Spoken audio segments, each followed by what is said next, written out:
maksudnya wajah saya dan maksudnya wajah saya memang ini ciptaan Allah, nggak apa-apa. Terserah orang mau menilai saya seperti apa gitu dan mau ngata-ngatain saya seperti apa, ini ciptaan Allah. Gitu aja sih.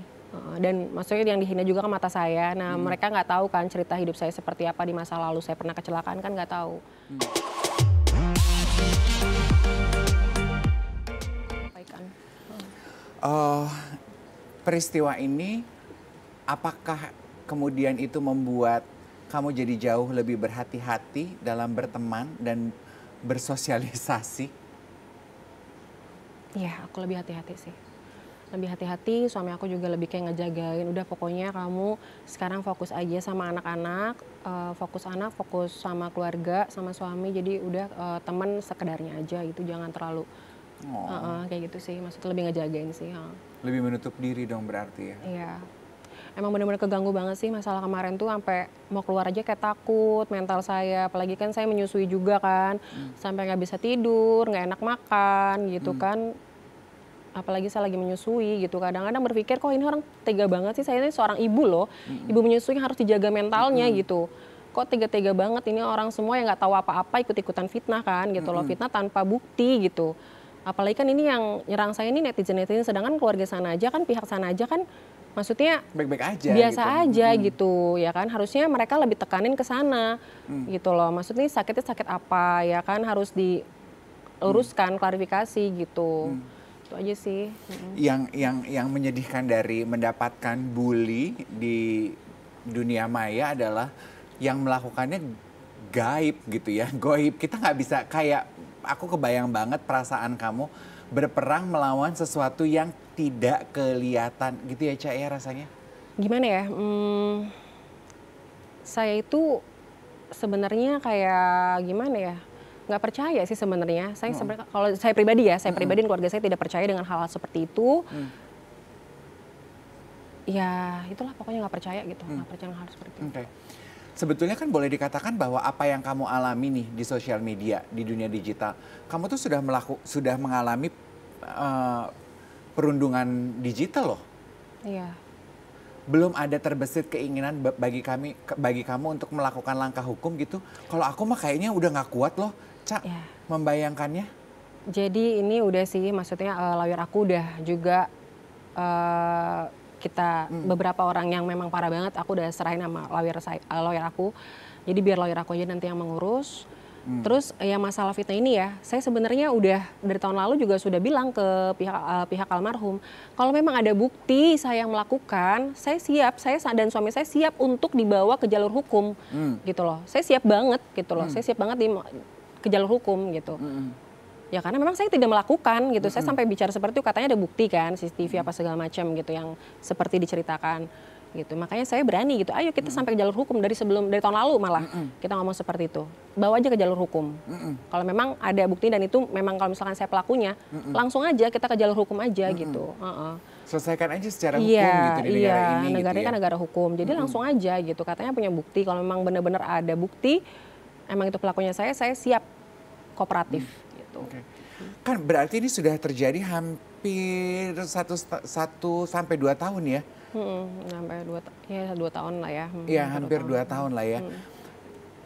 Pasti kan kamu juga pernah menerka-nerka, menebak-nebak, kenapa ya gitu? Kenapa sih sampai kok kenapa gitu? Kenapa gue? Kenapa saya? Apa yang terjadi? Pernah nggak, Cak, mikirin itu? Pernah. Apa yang kira-kira menurut kamu skenarionya yang terbersit? Kayak kenapa sih harus saya gitu yang ini, maksudnya yang selalu tuduh-tuduh, sampai ngetek-ngetek saya, mention nama saya gitu, bahkan nama saya ya terpampang nyata di situ gitu. Ya saya di rumah cuma kayak bisa ya nangis, berdoa, udah gitu aja sama Allah, saya pasrah, saya yakin apapun yang terjadi dalam hidup saya udah jalani Allah gitu, Allah tuh nggak mungkin ngasih cobaan di luar batas kemampuan umatnya. Dan menurut saya semua ini udah ada catatannya di atas gitu. Saya berpikir kayak gitu sih, apalagi kan saya juga pernah sebelum kejadian kayak gini, ini menurut saya masalah besar ya.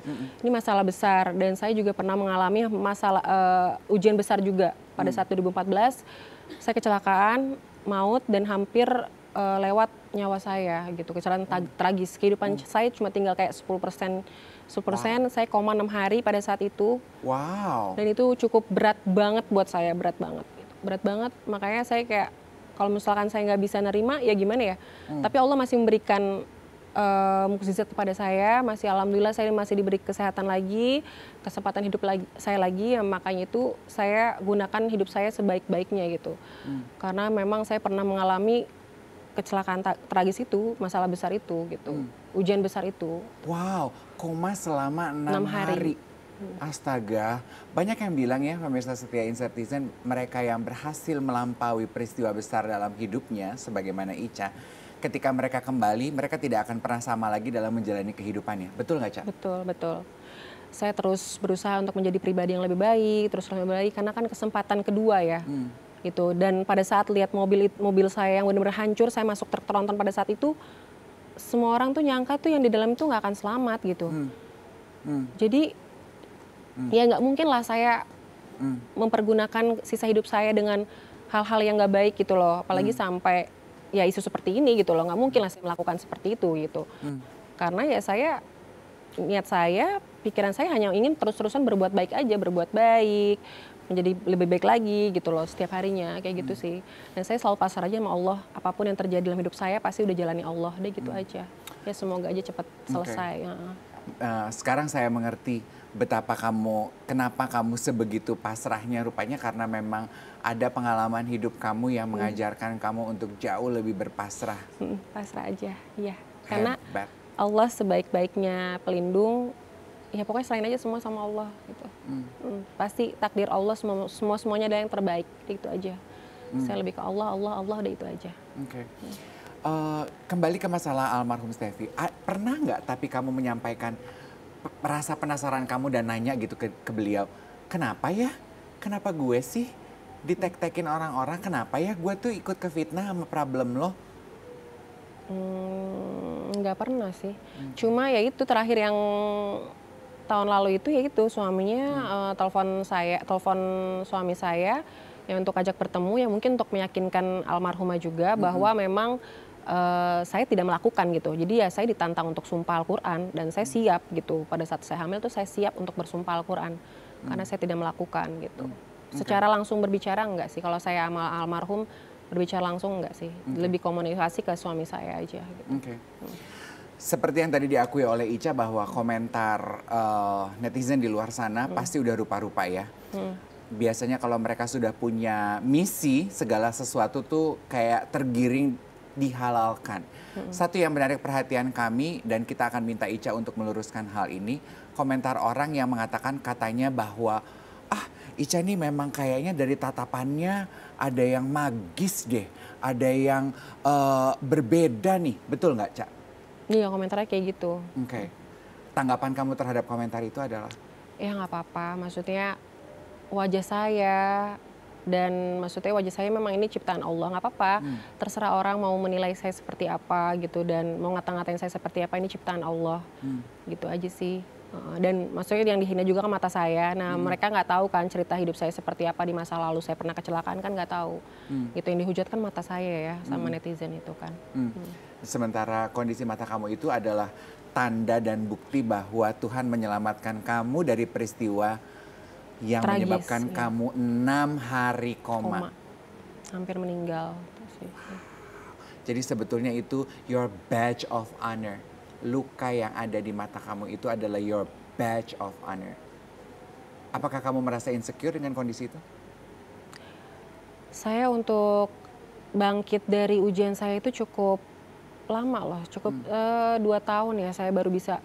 Sebelum itu saya kayak down banget sih, down banget. Mau keluar rumah takut, mau di tol tuh takut, karena kan kecelakaan di tol ya, masuk tertonton itu kan. Jadi ketika di tol saya ngerasa ketakutan, banyak trauma-trauma lah. Sampai hampir juga saya kayak mau bunuh diri karena ngelihat mata saya ini kan, maksudnya ada ya, parutan luka ya? Tadinya kebuka gitu, ini mata saya kebuka, jadi udah 3 kali operasi gitu. Jadi ya trauma terus kayak ya untuk menyembuhin trauma itu nggak mudah, lama banget ya. Sampai bisa saya pede lagi, sempat nggak pede lah pastinya. Waktu kecelakaan kamu sendiri yang bawa mobil atau kamu penumpang? Aku penumpangnya. Oke. Butuh berapa lama sampai akhirnya kamu berani untuk naik kendaraan roda 4 lagi?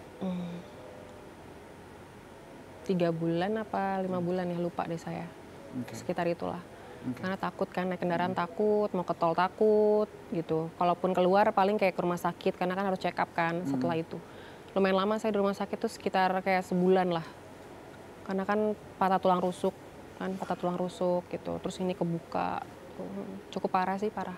Oke. Dan cerita ini aku pikir nggak banyak orang yang tahu ya. Nggak banyak orang yang tahu. Dan kamu juga selama ini mungkin nggak pernah speak up juga dan menceritakan hal ini. Pernah bercerita sih, pernah ya? bercerita, tapi udah lama banget kan. Dan ini rata-rata yang menghujat aku mungkin yang netizen-netizen baru yang nggak tahu apa-apa gitu. Wow, amazing ya.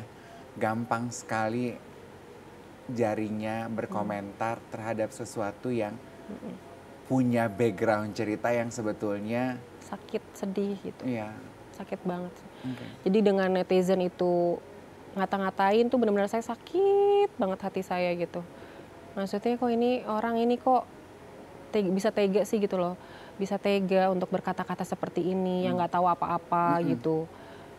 Seperti itu sih. Oke.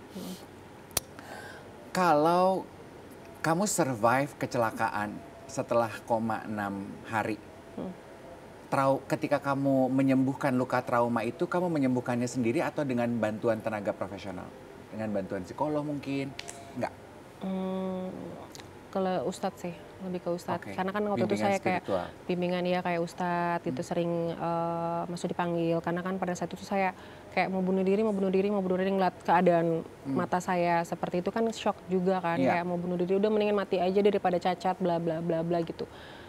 Tapi ya keluarga menguatkan, terus juga didatangin ustadz juga gitu. Dan selalu kita bikin kayak pengajian di rumah anak yatim gitu-gitu supaya lebih tenang aja sih saya gitu. Oke.